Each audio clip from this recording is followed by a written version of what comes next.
रामू एक राजा था। उसकी सल्तनत, ये खुली सड़क, ये सड़कें उसकी जिंदगी का हिस्सा थीं और हर मोड़, हर गली उसकी कहानी कहती थी। उसका तख्त, उसके भरोसेमंद ट्रक की ड्राइवर सीट। वो सालों से गाड़ी चला रहा था, पूरे देश में माल ढुलाई करता था। हर सफर उसके लिए एक नया अनुभव था और हर मंजिल एक नई चुनौती। उसने सब कुछ देखा था, सूरज को ऐसे उगते हुए कि सांसें थम जाए, ऐसे तूफान जो उसे हिलाकर रख दे। उसने हर मौसम का सामना किया था और हर बार विजयी होकर निकला था। लेकिन आज रात सड़क पर कुछ अलग ही था, कुछ बेचैन करने वाला। ऐसा लग रहा था जैसे अंधेरा उसे निगलने की कोशिश कर रहा हो। रामू अपने रेडियो पर पुराने बॉलीवुड गाने गुनगुना रहा था। ये उसका अकेलेपन को दूर रखने का तरीका था। गाने उसे उसके परिवार और दोस्तों की याद दिलाते थे जो उससे मीलों दूर थे। रात अंधेरी थी, हाईवे सुनसान था। आगे सड़क पर बस चांद की हल्की सी रोशनी थी।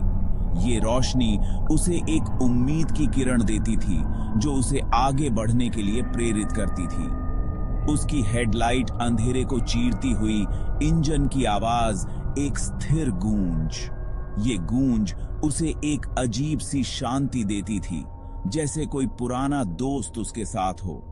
वो एक अनुभवी ड्राइवर था, हाईवे के सन्नाटे से वाकिफ। उसने कई रातें इसी तरह बिताई थीं और हर बार उसने कुछ नया सीखा था।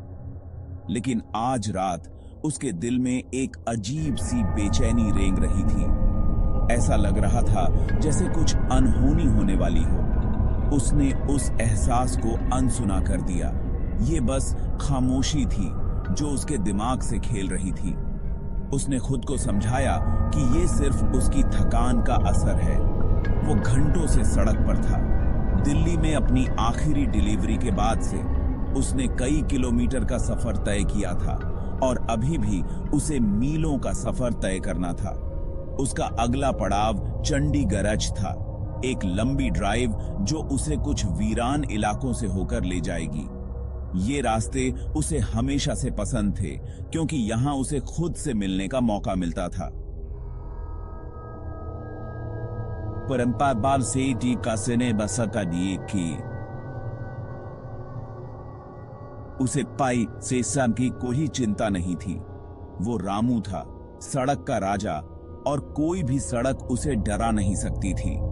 उसकी हिम्मत और आत्मविश्वास ही उसकी असली ताकत थी जो उसे हर मुश्किल से पार ले जाती थी। हाईवे आगे तक फैला हुआ था, घने जंगल को चीरता हुआ डामर का एक फीता। यह रास्ता अनंत की ओर जाता प्रतीत होता था, जैसे किसी रहस्यमयी दुनिया की ओर बुलावा हो। हवा में गीली मिट्टी और अनजानी आवाजों की गंध भरी हुई थी। हर झोंके के साथ एक अजीब सी सिहरन महसूस होती थी, मानो जंगल खुद कुछ कहना चाहता हो। रामू जितना आगे बढ़ता गया उतना ही वो खुद को अलग थलग महसूस करता गया।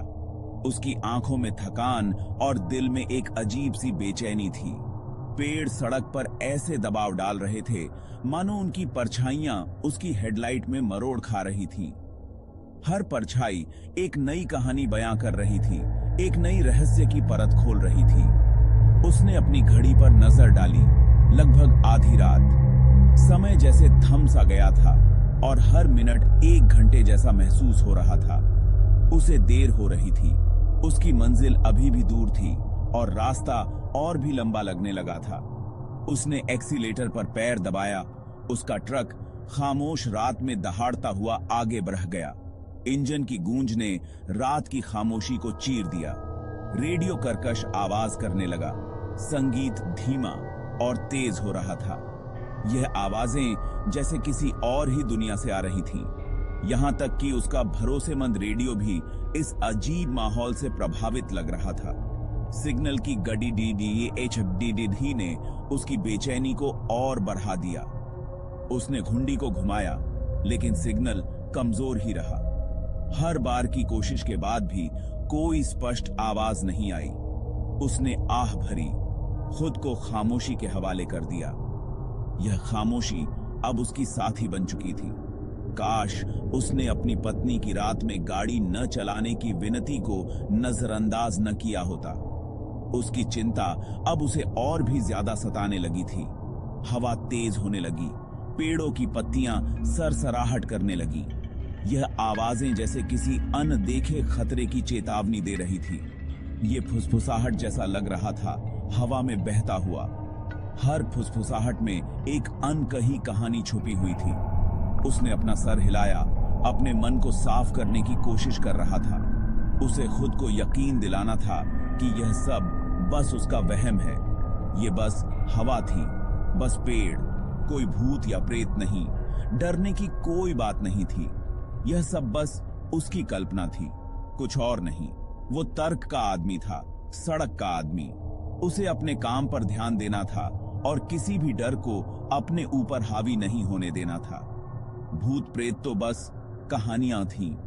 उसने खुद को यकीन दिलाया कि यह सब बस कहानियां हैं और कुछ नहीं। उसने अपने ट्रक को स्थिरता से चलाना जारी रखा, मन में एक दृढ़ संकल्प के साथ कि वह अपनी मंजिल तक सुरक्षित पहुंचेगा। ट्रक की हेडलाइट्स अंधेरे को चीरती हुई आगे बढ़ाता रही थी, जैसे हर अंधेरे कोने में रोशनी की एक किरण बिखेर रही हो। रामू के चेहरे पर एक हल्की मुस्कान आई, जैसे उसने अपने डर पर विजय पा ली हो। वह जानता था कि यह रात भी गुजर जाएगी और सुबह की रोशनी उसे उसकी मंजिल तक ले जाएगी। हेडलाइट सड़क किनारे एक जीर्ण शीर्ण झोपड़ी पर पड़ी। ये झोपड़ी इतनी पुरानी और खंडहर जैसी थी कि मानो सदियों से यहां खड़ी हो। ये कहीं से प्रकट हुई प्रतीत होती थी, अहिदीगी थी। अंधेरे आकाश के सामने एक कंकाल जैसी आकृति, जैसे किसी भूतिया कहानी से निकली हो। इस नजारे ने रामू की रीढ़ की हड्डी में कंपी दौड़ा दी।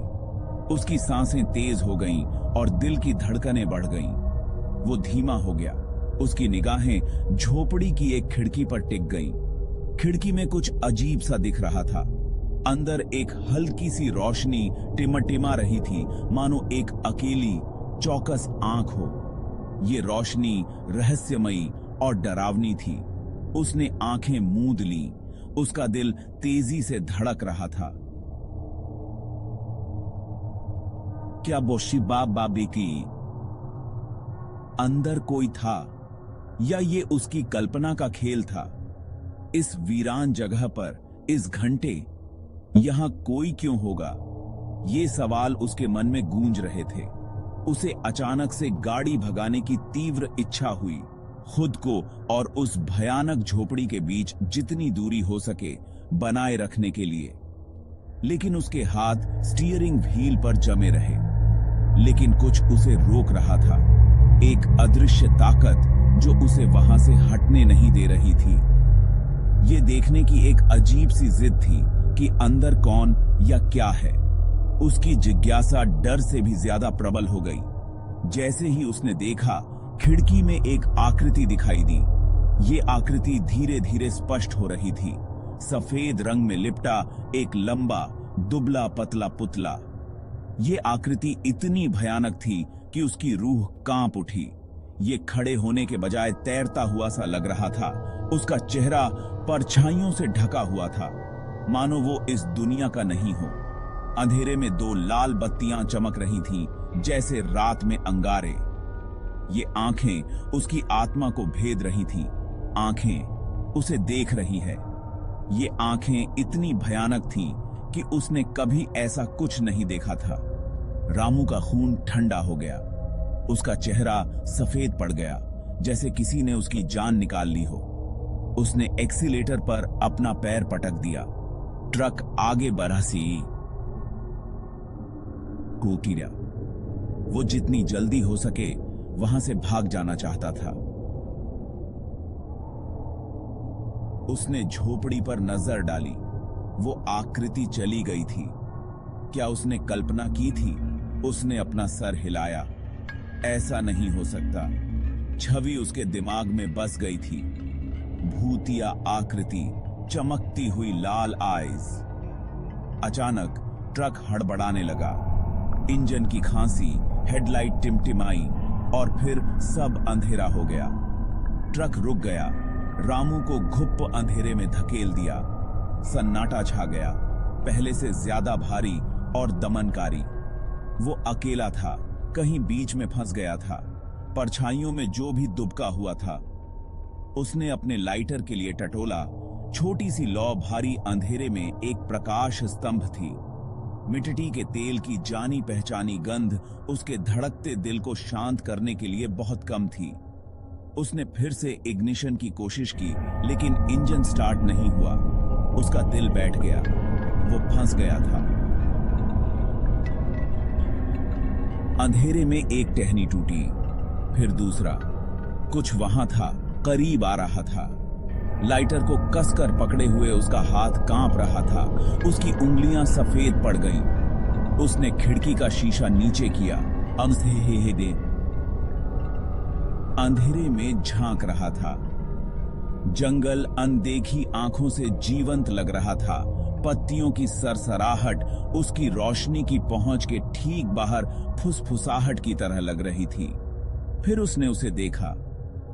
आ रही गाड़ी की हेडलाइट में हलचल की एक झलक। एक जवान लड़की, 10 साल से ज्यादा उम्र की नहीं, सड़क के किनारे खड़ी थी। उसके कपड़े फटे हुए थे, उसका चेहरा आंसुओं से सना हुआ था। वो डरी हुई लग रही थी। उसे राहत मिली, वो अकेला नहीं था। उसने ट्रक का दरवाजा खोला और बाहर कदम रखा। तुम ठीक हो बेटी? उसने आवाज दी। उसकी आवाज चिंता से भरी हुई थी। लड़की एक पल के लिए हिचकिचाई। उसकी नजर रामू और उसके पीछे के अंधेरे जंगल के बीच घूम रही थी। फिर वो उसकी तरफ दौड़ी। उसका छोटा सा हाथ उसका हाथ थामने के लिए बढ़ा।